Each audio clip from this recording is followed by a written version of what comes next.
Fantastic. Okay.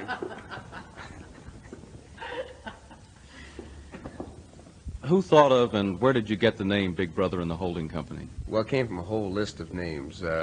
One name was Town Swift and his electric grandmother, Naked Lunch, and so we picked a name called the Holding Company, and then we had a manager who later selected Big Brother and the Holding Company, and then we fired the manager. Right, it came up separately, and we just pieced them together. And everyone has told us, the name has been, so good and groovy, yet it really doesn't mean anything to us except for a name. Janice, you have broken it up at every place from the Synanon Street Fair to the Avalon Ballroom, but you particularly seemed far more elated when the people at the Monterey Jazz Festival jumped to their feet and started dancing and climbed on top of their chairs.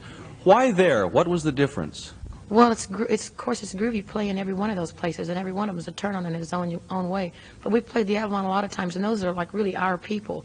And playing the Jazz Festival is really the first time that we've ever played for that kind of an audience. Like, those are grown-ups, those aren't teeny boppers. Those are really grown-up people. They're like 30s, 40s, they're really grown up. And then when they stood up and started dancing, it was like everybody in the world could dig us. It was really a thrilling thing. Like, like kids can dig us, and I can understand them. I can relate to them. I know where they're at.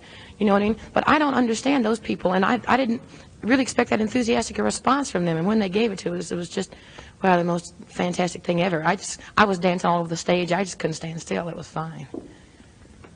The new thing today is all called rock music, but within that category there are a lot of differences.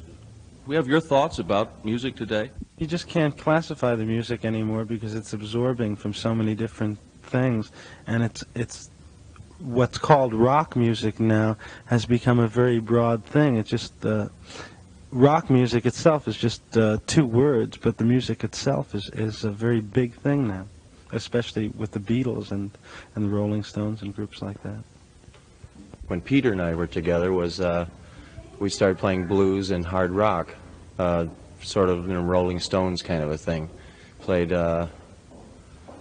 traditional blues. Down on Me was one of the first songs we had, and just very, very ordinary chord changes, 12-bar blues, very hard and up-tempo, as opposed to like Country Joe, who's more into a very thought-out kind of almost symphonic, very cerebral music. It moves, and it's got a lot of soul. It's also got a lot of sex to it. Oh, yeah, yeah, yeah! Sock it, baby, sock it! Furthermore, we feel that sometimes we're like a lot of stars have been told they were sex symbols, and we try to do our thing. Playing music is part of going through and being sensual, and as the most sensual we get, the more movement we get. I think we feel like we're hitting an audience that really digs it. Is there a San Francisco sound, and if so, what is it, and how did it start? The thing that makes this, what they call the San Francisco music scene, as far as I'm concerned, is like, first of all, the freedom to create here. For some reason, like a lot of musicians ended up